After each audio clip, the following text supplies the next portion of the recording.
Hey folks, how's it going? This is Mr. Murray coming to you with a Do Now for Course 1 Honors for Thursday, April 9th, 2020. This is a highly recommended but optional Do Now to kind of help build up your skills on factoring and solving. All right, so I've got three equations here, and we either need to solve them by using square roots or factoring, whichever is appropriate. So what I want you to do, pause the video, get any solutions you can find. There could be 2, 1, or 0. Okay, and then when you're ready, unpause and you'll find out what I got.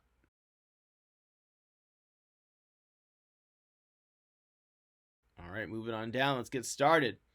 So here you can see, like I wrote here, based on the B value, you are going to have to factor. Now, sometimes it will turn out, like let's say this was 220. Sometimes it'll turn out that you are rather 120. So let's say this was 120 and it was like a 220 rather, and it was a k instead of a k squared. So you could see how that would actually cancel out and you'd only have the 120k squared and the 121.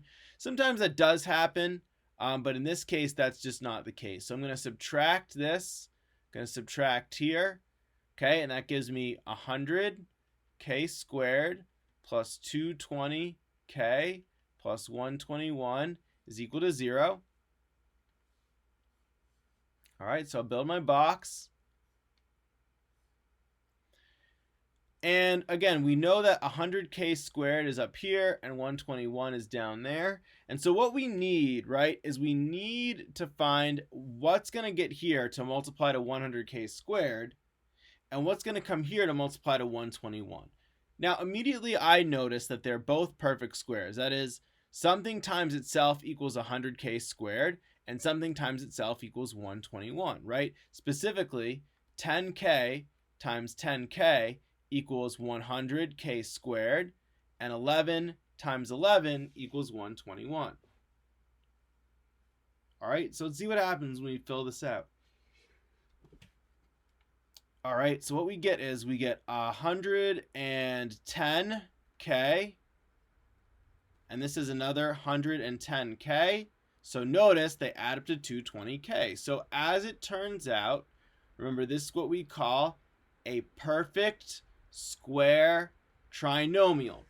It's called a trinomial because it's got 3 terms, 1, 2, 3, and it's a perfect square because when we factor it, the two factors are the same, which lets us write it as one of the factors, 10k plus 11 squared.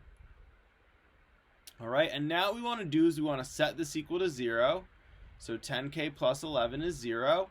And to solve, we first subtract 11 and then divide by 10. So we subtract 11 and divide by 10. So we end up with negative 1.10. All right, just one solution here. Moving down to the next one, all right, so this is a situation where we can see a b value missing, and so what we want to do here is we do want to solve using the square roots method. So to do that, the first thing I'm going to do is I'm going to subtract 50. Okay? Again, I want to get h squared alone, so I'm going to divide by 49. And then, to get the square to go away, I'm going to take the square root. So at this point, based on the fact that I'm about to take the square root of a negative number, you could say no real solutions. You could also say that h is not a member of the real numbers. Or let's see what happens if we want to get fancy with it. So negative 25 over 49, well, that's equal to negative 1 times 25 over 49, right?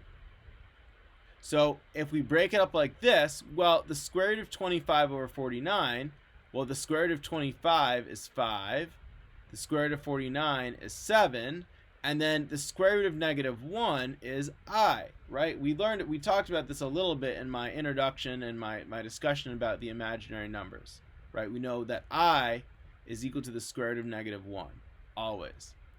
So another way you could write it, though you're not required to, is either 5/7 I or 5I over 7. Okay, so remember, for the time being, until we start to learn about how to work with no real solutions, you are allowed to write either no real solutions or that h is not a member of the real numbers. Those are both equivalent to each other, and so this is acceptable. But we should be getting ready to start thinking about how to work with imaginary numbers. And so if you are able to write any of them correctly with imaginary numbers, you will get 100% full credit because that is absolutely mathematically valid. Moving on to the last one, and by the way, I do need to specify when I do remove the square root that it is a plus or minus, because when you take off the negative 1, it turns into 25 over 49, right? And if we're solving to get 25 over 49, well, think about it. If this is negative 5/7, well, negative 5/7 times negative 5/7 times I, right? If we were going to square this, well, this would give me negative 1, and this would give me 25/49. So you can see, even if they're both negative, they'll still combine to 25 over 49. So don't forget, if you are square rooting a number, when you're solving, if you're solving and you're square rooting, and the number is not 0, you are going to have 2 square roots. If it's positive, you're going to get the roots, and if it's negative, you're going to have to put the I in there. But then otherwise, the process is exactly the same, right? Once you take that I out, it's just like as if it was never there in the first place, right? Just working with 25 over 49. All right. Last, we got this scenario right here. Remember, this was our last tricky one. So let's see how this one works.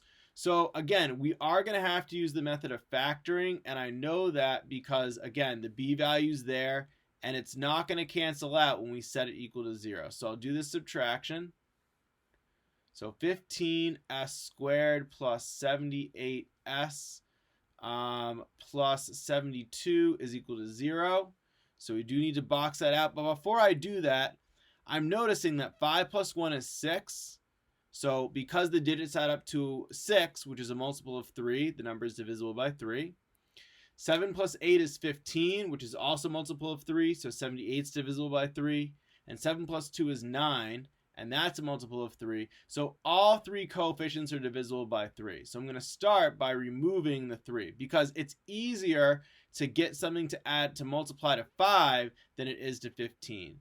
So this becomes 5s squared.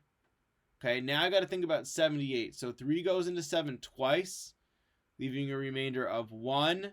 So I believe that we should have 26. Okay, and if we do this right, 20 times 3 is 60. 6 times 3 is 18. Nice. So 18 plus 60 is 78. And then 72, well, I know there's 72 hours and 3 days. So that's how I figure out that right there. And now we're only going to work on the inside. And it's not great. It's not like the best case scenario. There's been easier things to factor, but it's way, way, way, way easier to put my 5s squared and my 24 than to put 15s squared and 72. Now, that being said, they are equivalent. So if I'm asking you to solve, it does not matter how you do it. But if I'm asking you to factor completely, it is important that you go ahead and take out any factors that are greatest common factors. So that part would be required. All right. So now, how do I get 5s squared? Well, only one way to do that, right? 5s and s. And so now I got to think about, well, look, I've got to multiply to positive 24 and add to positive 26, essentially, right? These have to add up. We know this has to add up to 26. So I'm looking for a positive and a positive. So 24 breaks down as 1 and 24, 2 and 12, 3 and 8, and 4 and 6. And I see right away that what I want to do is I want to put a 4 here and a 6 here, because then I get 6s and 20s, and those add up perfectly. So what I get is 3 times 5s plus 6 times s plus 4 is equal to 0. All right, and now it just comes down to solving the factors. So this would be, first, if this was 0, you'd subtract 6 and divide by 5. I believe that's also equal to 1.2, because 12, yep. Because if you did 1.2, imagine this was 60, and you know that 12 times 5 is equal to 60. Maybe you knew that. and this one here is equal to -4. Okay. All right, folks, so hopefully you found this video to be helpful. Hopefully you were able to get the same answers as me. To recap, first one, factoring is required because of the b value, and we can't get that to cancel. It does turn out to be a perfect square trinomial. The factors are both the same, so we turn it to a square, and that does give us one answer. If this was a quiz or a test and you put -11/10, 100% correct. If you put -1.1, 100% correct. They're the exact same thing. If I don't specifically tell you what form to leave it in, 100% correct. The only time you lose credit is if you didn't simplify. But this is simplified, so you'd be good. Second one, you do need to use the square roots. It's not a difference of squares, so you're not going to be able to factor it with any method that I'm aware of. So again, first you'd be minusing the 50 to get the h squared alone as best as possible. You divide by 49. We realize that we're taking the square root of a negative, so we conclude there's no real solutions. But if we want to, we can break it down using imaginary numbers, and I encourage you to rewind if you want an explanation of how I did that. Remember, the imaginary numbers is not required, but if you do it, you can still earn full credit because it's mathematically valid. Finally, we just have a trickier situation where there's a couple things on the other side, and we do need to use a GCF, so we move everything to the left, making the right-hand side 0 so we can factor. We take out the common factor of 3 just to make it easier, again, for the purpose of solving, not required, though it does make things go a lot faster. We factor, and then we get two solutions, which are -6/5 or -1.2 and -4. All right, so if you're able to get this, excellent job. If not, maybe take a look at what you might be missing and where you might need to bolster your skills. Again, as we will be having a test, simulated test next week. But keep it up. Don't forget to love math, folks. And remember, you can do it. Okay, thanks for watching. Have a wonderful day.